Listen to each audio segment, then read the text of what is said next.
Hey everybody, Keenan Gray here from DyeStat.com, bringing you the first installment of DyeStat Shorts series. Nike Cross Regional season is upon us. The first stop on the road to Nike Cross Nationals in Portland is this Sunday at Sioux Falls, South Dakota, Yankton Trail Park for NXR Heartland. And one of the athletes that not even 20 minutes away from his hometown of Brandon, Mikah Peters, is going to be making that trek over. Not even a trek. It might be you might be your warm up jog, to be honest. Let's be honest here, Micah. Yeah. He's going to be going after an individual spot for the NXR Heartland team this weekend. Micah's had such a special season so far, a state championship. Broke Simeon Birnbaum's state championship record on that course just 2 weeks ago, I believe. And then, of course, just the progression and the improvements that he's made, put himself in the conversation of being one of the top guys in the Heartland region. So, Micah, really appreciate your time. How have the last few weeks going, and just the build up for this, this exciting weekend coming up here in Sioux Falls? Yeah, it's been going great. Obviously, breaking a state record is super exciting. But I've just kind of stayed level, humble, and really been putting in work, and I'm excited for this championship season. Yeah, tell me a little bit about that opportunity to not only win a state championship, but also to break one of the all-time greats in South Dakota state history, in Simeon Birnbaum, his state championship record. Yeah, the course in Huron was my first ever 5K I'd ever ran was on that course, and I thought it was pretty special that it's gonna be my last one in a Lynx uniform. So really wanted to go out with a bang. It's a really tough course, hilly, and 3.18 miles. So I think my actual 5K was like 14:34 or something like that. So is super special. I mean, obviously knocking off a super good runner like Simeon's name off the board is nothing to play around with. So um, yeah, it's super exciting stuff. When you look at the time that as you said, that very first 5K you ran at that course, Yeah. to then breaking Simeon Birnbaum's time, and I'm sure you watched Simeon Birnbaum when he was in high school. Just was Mhm. that even a thought when you were coming in high school? Just this massive jump you would be making? Yeah, I mean, I never even thought that I'd be, the best on my team, let alone be one of the best in the nation and the best in the state. So this is super awesome, and it really shows that all the hard work really does pay off. Yeah. And, with the Heartland region, kind of stepping its game up the last couple of years. I mean, we're talking about guys like Juan Gonzalez, Robert Matura, then, a couple of years ago, Simeon, Jackson Heidish. I mean, the Heartland, you've really, if you want to make that individual team, you're going to have to be not only one of the best guys in obviously the region, but one of the best guys in the entire country. And you've Yeah. done that for yourself. What have you, so how have you, you've taken that next step? Looking at last year, you got 33rd in this Heartland region, and you're thinking, all right, he's on the outside looking in. Maybe he might have a shot next year to finish top 15, but now you've really put yourself in the conversation to be one of those top five guys. hmm Yeah. Last year had a really tough end to my cross country season. Was super sick. During our state meet, was out in Rapid City, 90 degrees, super dusty. Passed Mhm. out, fell back to 15th place, finished sixth, and that really was a bummer for me mentally. But I got back up and really grinded. Obviously didn't get to quite where I wanted during the championship season, but during the off season, I don't think there was a guy out there that wanted to grind or get better more than me. So I think that my mentality has just kind of escalated from just one spot to another. So I think that's a huge part of running. I think it's probably Mhm. 80% mentality, and that 20% is just the running and how bad you want it. So Yeah. yeah.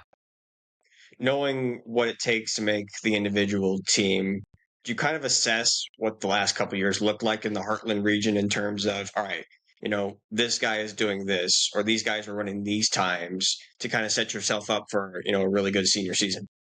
Yeah, I think that you were talking about how the Heartland region is super tough. I just think that it's one of the grittiest. Like everyone is just wanting to run their butt off, and just it's a lot of second half races. Like a lot of people can take Mhm. out races quick, but there's a lot of strong second half runners in the Heartland region. And I think that comes from you'll catch wind anywhere in the Midwest, and that's super tough. But I think that makes Mhm. everyone stronger.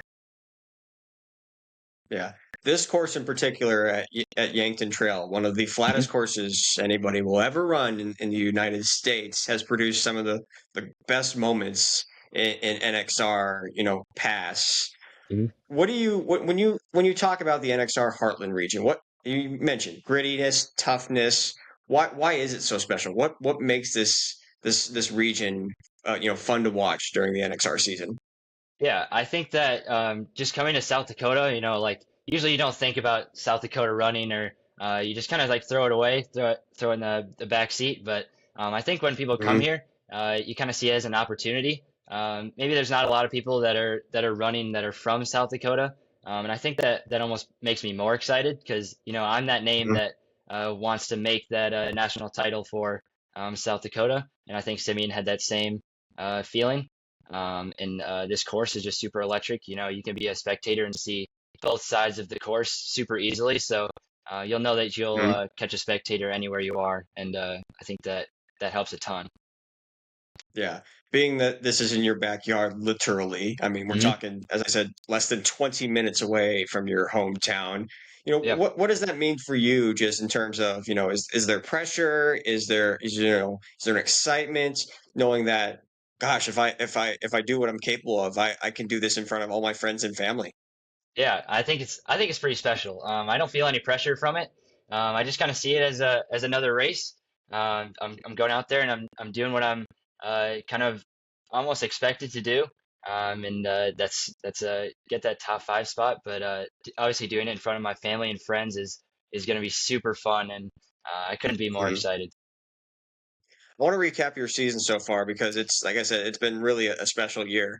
And, Yeah. and I'm laughing at this because all three of your losses are to the guy you are going to see in Yep. this Heartland region in Sean Freeze, who I had a chance to talk with last week for our episode of Pending Ratification. And gosh, I mean, just like I don't know if Sean, I'm not saying Sean's your kryptonite by any Yep. means, but like, how has Sean been able to push you to your absolute limit? Because it seems like anytime you guys race each other, whether it was at St. Olaf or, the Augustana Twilight or even Griac, it's a battle to the end, man.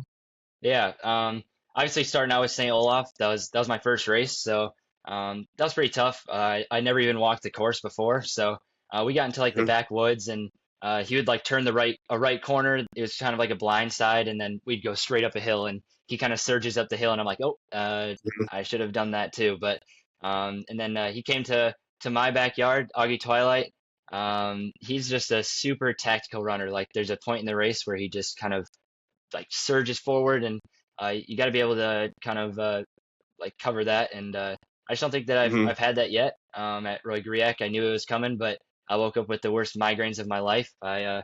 I didn't have my teammates there. I didn't have my coaches there, just my parents. And I sat against a tree before the race, just like with my hands on my head. And I didn't think I was gonna run at first, and then kind of Mhm. caught a little bit of I'm here and I've put in the work and I want to race this, and felt good the first mile, but I'm happy with the second place in that.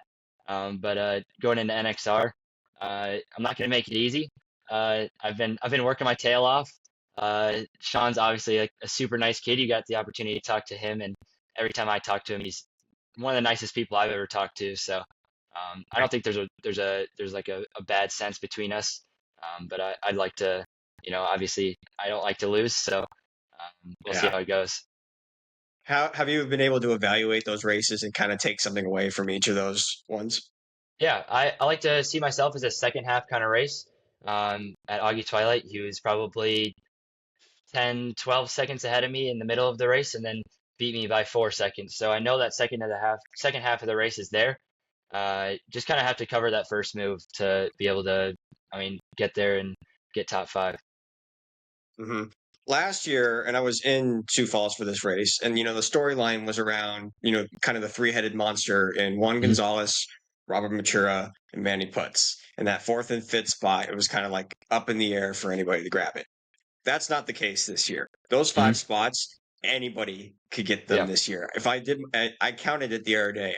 To my knowledge, I feel like it's like 10 guys Mhm. that could easily capture those top five individual spots. Obviously, yourself, Sean Freeze, Grady Len was part of that team last year. Mhm. Then you throw in all the Iowa guys: Quentin Yeah. Nauman, Jaden Merrick, Keegan Decker, Caleb Tempass, Kanan Dunham. I mean, the list goes on just of the talent in this region. You know, this is really the first time that you're going to be able to see these guys. Of course, last year you raced against them, but now you're going to be battling it out. I mean, Mhm. when you talk about excitement for races and the buildup for it, does it get any better than this, knowing that 5 spots are on the line when you got, 10, 12 guys that could have make a case for it? Yeah, I think the way I see it is obviously Sean and I ran a really fast time at Augie Twilight, but in the end, cross country isn't all about times, and it's about who can place better. And I think that Sean and I have raced a lot, and I've raced a lot of these kids, a lot of the Iowa kids at Roy Griak, and I'm pretty confident going into it. I've never really raced Quentin. I know he's a super strong runner. I think in the end of it, it's who wants it more. So I think that's the name of the game with cross country is who's really the grittiest and who wants it the most. So um, I think that I could definitely see myself up there, and I couldn't be more excited. Yeah, and it's a sense of pride too, as I said, running Mhm. right in your backyard and, to be able to represent South Dakota in South Dakota Mhm. is pretty special to qualify for Nike Cross Nationals. But next year, you will not be living in the state of South Dakota. Yep. You have a new home next fall. You boiled it down to 4 schools, which was Northern Arizona, Nebraska, Tulsa, and Iowa State, and you made an official visit this last weekend. And after Yep. that visit, you decided you're going to the school. So, Micah, where are you taking your talents to next fall? Yeah, I had an awesome visit this past weekend. I had an awesome time with the coaches and the team. I want to thank Coach Sudbury and Coach Pat. I'm taking my talents to Iowa State. I'm super excited to join Jaden and Carson. We're gonna put in a lot of work, and I couldn't be more excited to kind of be close to home again and Yeah. really get after it. Yeah, of course, Iowa State's had a really good year so far, and Hmm. yes, they fell a little bit short of the Big 12 title this last weekend to Oklahoma State, but I'm sure Coach Sudbury is going to get those guys prepared and ready to go for the region and the NCAA championships. But tell me the reason why Iowa State, and as you mentioned, close to home, but this program has a strong tradition and making a presence at the NCAA, and there's guys like yourself or Carson and Jaden that want to be a part of that now. Hmm. Yeah, it was definitely a tough decision. I mean, just going to Iowa State, there was no other school that I felt so welcomed and kind of felt like I was a part of the team. Hanging out with the current freshmen like Aiden Monaster, uh, it just it just kind of felt right. Like I think that with recruiting, it can get so kind of mumble jumbled and just like you don't know where you are in the recruiting process. And I kind of felt that way last week and I got the opportunity with Iowa State to kind of come and visit, and it just kind of clicked. And Coach Sudbury is the greatest coach I've talked to, and Coach Pat, the assistant coach, is super awesome, and it just kind of felt right. Like there's grad assistants there, like Ryan Watts, he was super awesome, and Gable, Mhm. he's a world class steeplechaser, he's super awesome, and obviously, Carson and Jaden are playing a huge role in this as well, as we're kind of going to get after it together. Well, at least you'll see Jaden this weekend at Yeah. NXR Heartland. Carson's got his own race that he's got to do in the Midwest region. Hmm. Final time racing in South Dakota, at least on the cross country side. It'll be emotional. There'll be, a lot of excitement, nerves. What's kind Hmm. of the lasting impact that you want to have for everyone to see? It's like, this is what I want to remember Micah Peters as. Hmm.